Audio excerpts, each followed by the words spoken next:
What's going on, everybody? Papc here, and I'm actually going to bring you a longer video today. It's almost 24 minutes long, but it is a decent video of some dual gameplay footage that me and one of my longtime gaming friends got not too long ago. So there's been a lot of stuff going on recently in the gaming world, so I'm gonna go ahead and take a second to address a lot of that, and probably spend a majority of my time talking about some of that, since there's a lot of the games that have come out here. So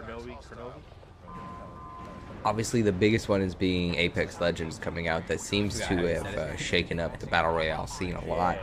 A lot of people are crediting that game to the updates that Fortnite is making and the updates that Blackout is making. So it's interesting to see a new Battle Royale game come into the game and do so well right off the bat. It's different, especially with not a huge backstory or anything like that. So definitely interesting to see. And it's also nice to see that the loot or the box system doesn't have any kind of advantage mechanic to it at all, which is nice. So jumping just into the gameplay footage here, and then we'll hop into some more stuff, because again, it seems like this year is just going by so quick. It's already February 11th, so amazing that January's already come by. We're in a whole new year already, and with Blackout, it seems like a really good time to still be playing the game, because there's going to be supposedly, you know, some updates with each go around. So every, what is it, quarter? So every 4 months. So we're right about that marker. And there was some hinting actually today that there would be a new map, which is one of the coolest things, or maybe an update to the map, which is something that I know a lot of people have wanted or said that's needed to keep the game refreshed. So when we talk about Call of Duty in general, I mean, there's so many different elements to Call of Duty now, it's kind of sometimes hard to keep up with all of them, and I think that's something that a lot of fans don't always necessarily forget about, but may be hard to keep into consideration when they're complaining about the game, is that there's a lot of different game modes inside of Call of Duty. So we used to have the campaign, which we no longer have, and in all honesty, that's not the greatest thing to use as an example to take up a lot of their time and resources, because I feel like the hardest thing for a campaign would be really sitting down and, you know, writing the story or taking the time to develop that, which, you know, they have a whole year to do that. For me, the biggest thing I think would end up taking the most time, in all honesty, would be the multiplayer, or in this case the Blackout game mode.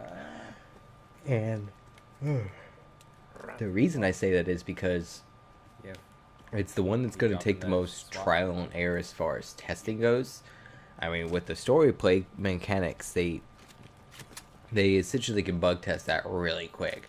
They're not going to have to spend a whole lot of time in the game or asking people to come play the game to develop, you know, the multiplayer. And now that they don't even have the multiplayer, it's not even something to worry about anymore. So with Blackout, it's something completely new for them. The good thing is, I think a lot of the actual movement, the shooting, all that, they can basically mimic or steal from multiplayer, right? The difficulty then is running the servers, how to run a battle royale server different than multiplayer, because that's a lot of people just in one game. 100 people, that's a lot. And then if you have multiples of those going on all the time, that's way different than multiples of, you know, anywhere from what, 12 to 20 people, just depending, because I think some of the games don't even have ground war anymore, so the games don't get that big.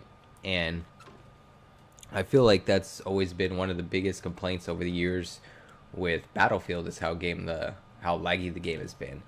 And I really want to contribute the lagginess of Battlefield to be comparable to how big the lobby player sizes are, and that's both give or take, because without those large lobbies for Battlefield to play in, the game might be a little bit more slow.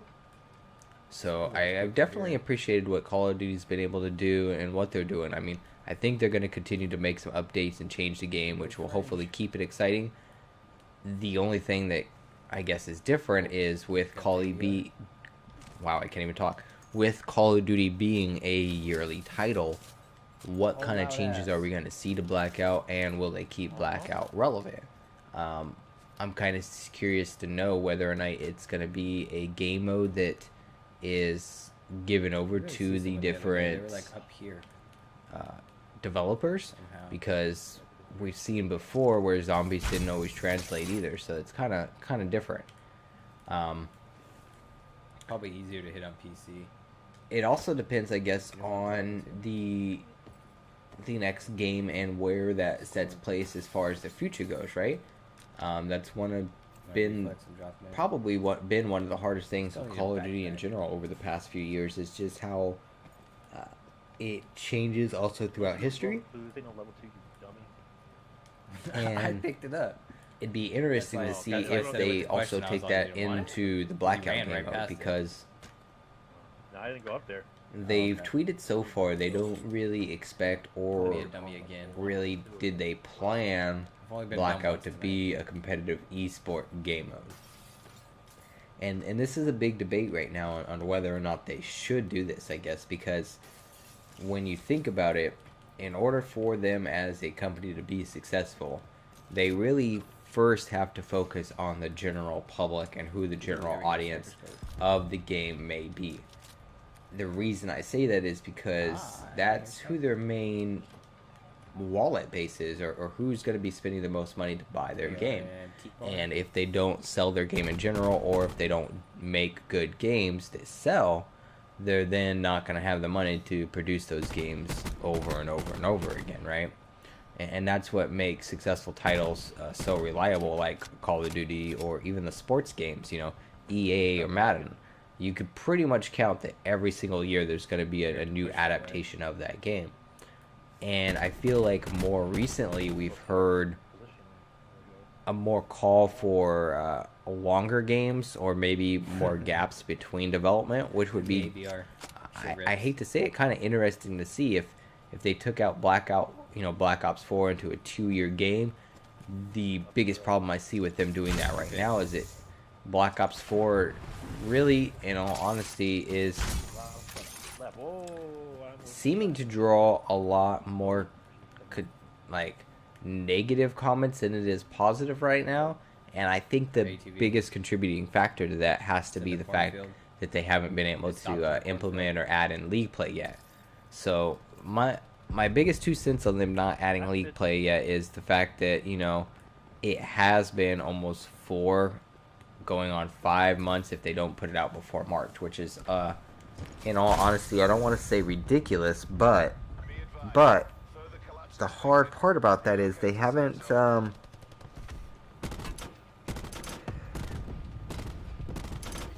I guess I just feel like they then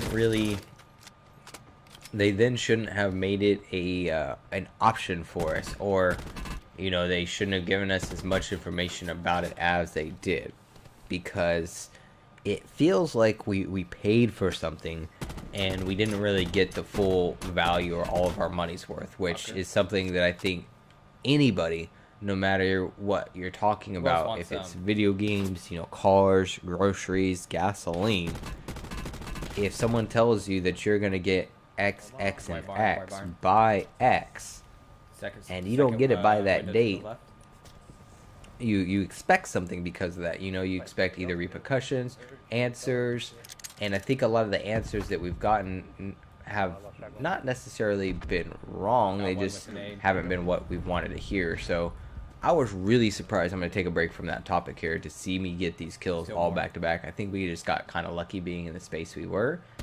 And also having this Spitfire out here, or this SOG, is a little bit tricky because I enjoy the SMGs, but you can run out of bullets real quick. And if you run out of bullets and someone else is shooting, you can go down pretty quick. So luckily, Gitsim cleaned it up.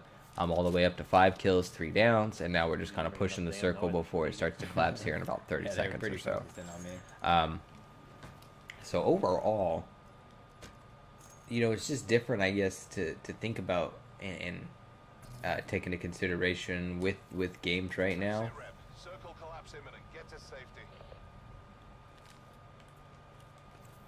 And this is so I'm pausing only because more recently I've fallen more in love with the ABR.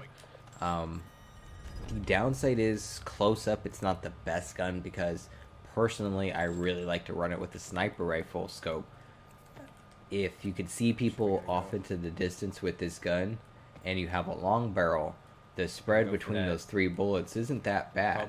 So it will take somebody down anywhere between 2 or 4 bursts, again, depending on their distance and then how well your shots are placed, if they're moving, etc., etc.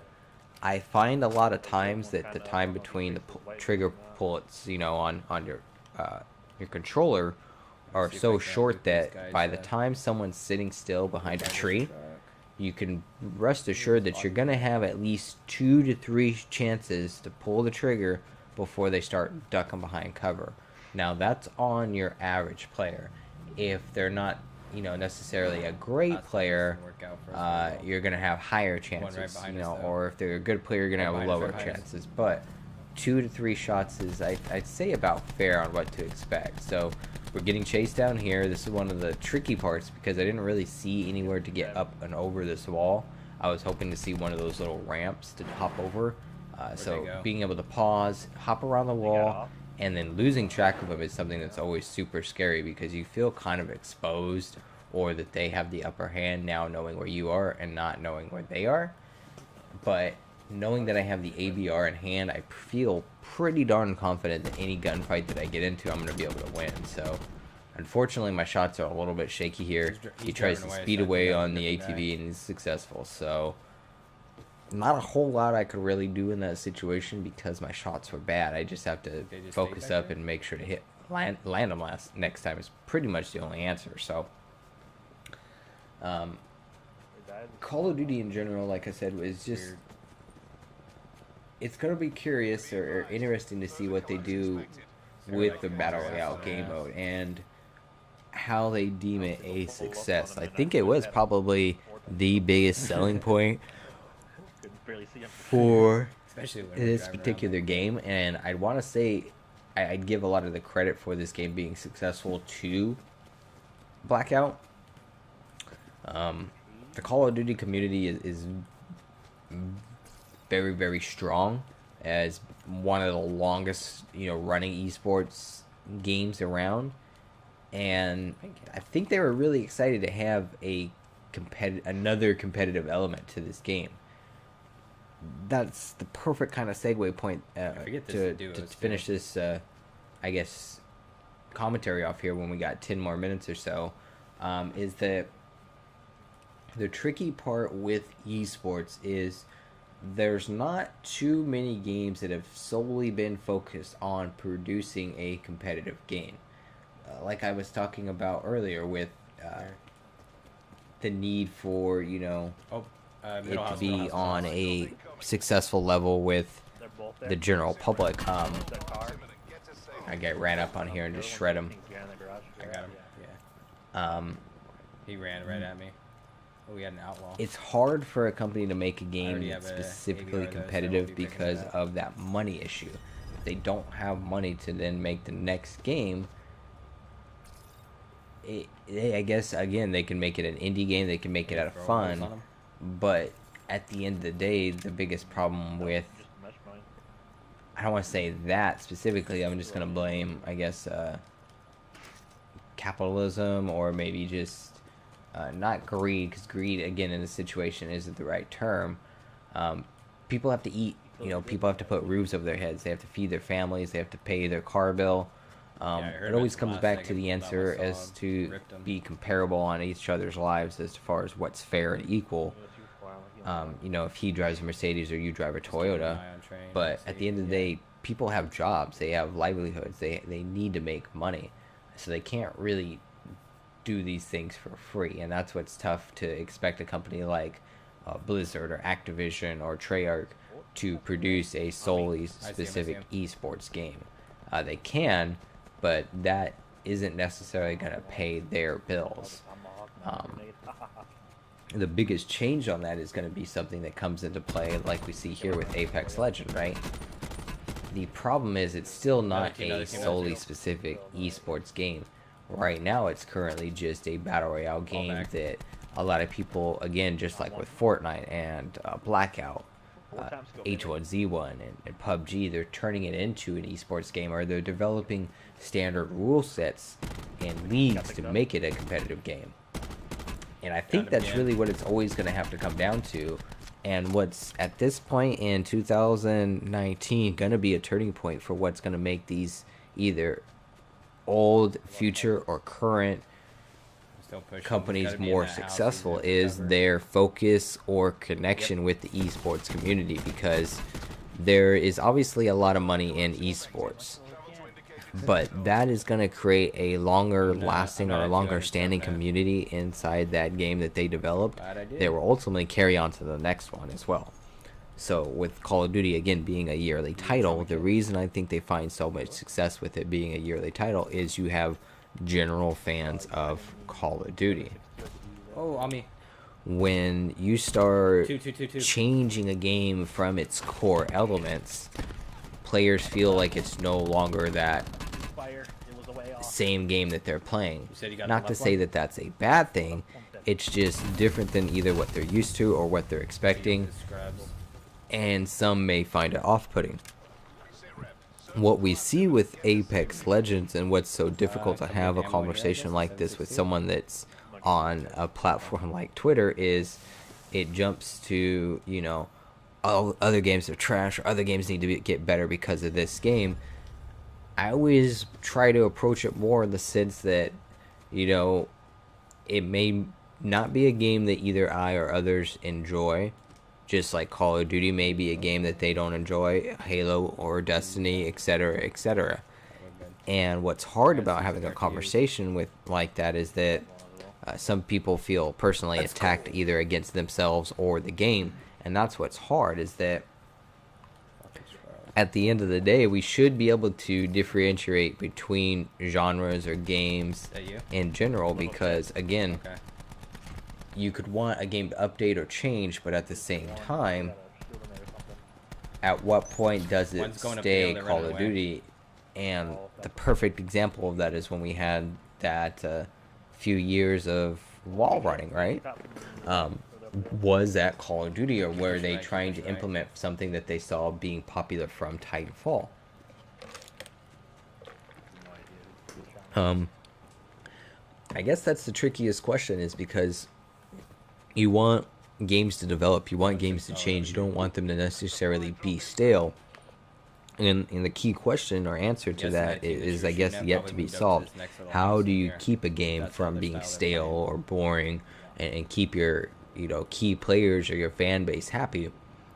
And for me, with a game like Call of Duty, I think the core components come down to it being, you know, either a modern or a post-war, you know, World War II, modern war shooter, advanced future shooter. But at the same time, when you start having the wall running, is that Call of Duty? And I think that's why now we're seeing so much success with Apex. A lot of people really liked Titanfall. There were just, you know, differences in Titanfall that they weren't completely happy with. And I think the community didn't stick together as much as other people were expecting to, much like Destiny. Destiny has a very strong and successful community, but unfortunately, it's one that I guess just hasn't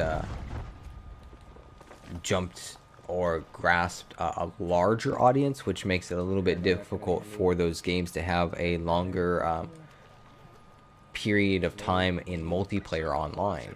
And I don't want to use the word success here, because all of these games are successes if they're able to be put on a shelf and at some point have somebody playing them online or able to fill lobbies, because there's that big of a player base to be able to hold that online.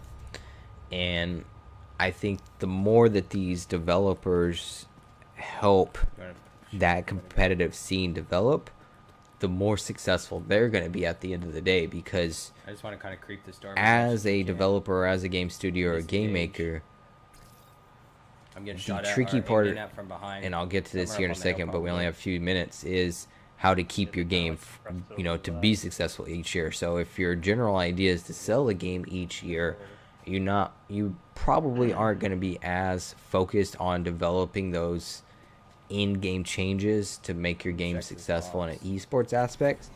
However, there's so much money involved in that I don't think that these studios or these game developers now, I don't want to say don't have a choice, but it's just it's kind of so easy to add these few things into a game to keep that in play that it's almost like a why not question, or it's more ridiculous to see a game not take that into consideration than it is to see them do, really.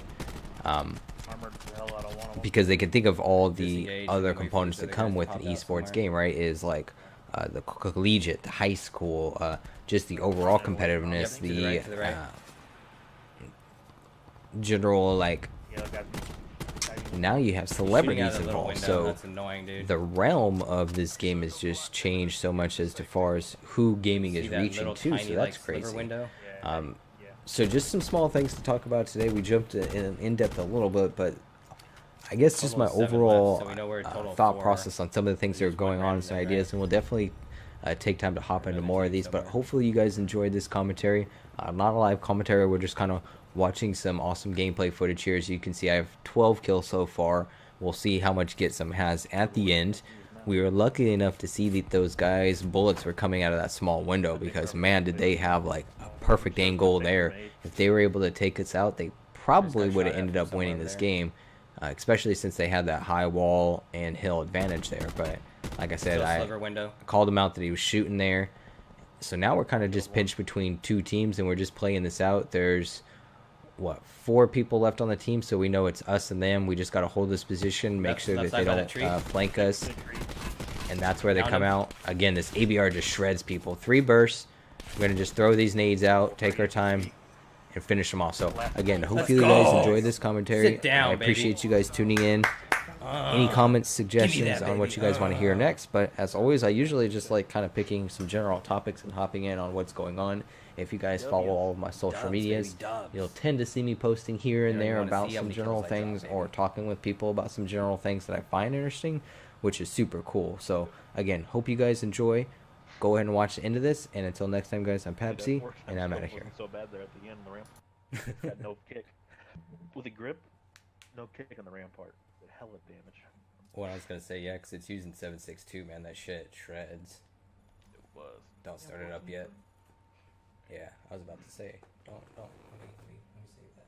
You got a couple kills. Hit damn near the same damage. I'll look at that.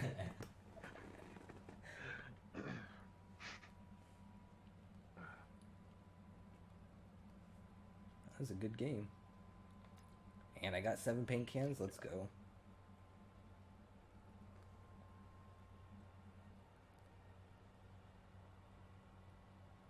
I'm back in the lobby. I get so aggravated that my cursor is just dropping.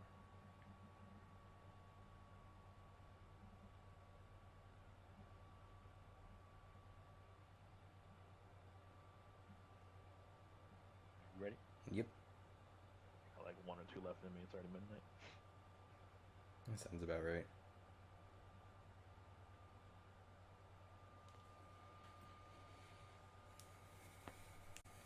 I'm actually getting better with the ABR, especially when it has a fucking sniper scope on it.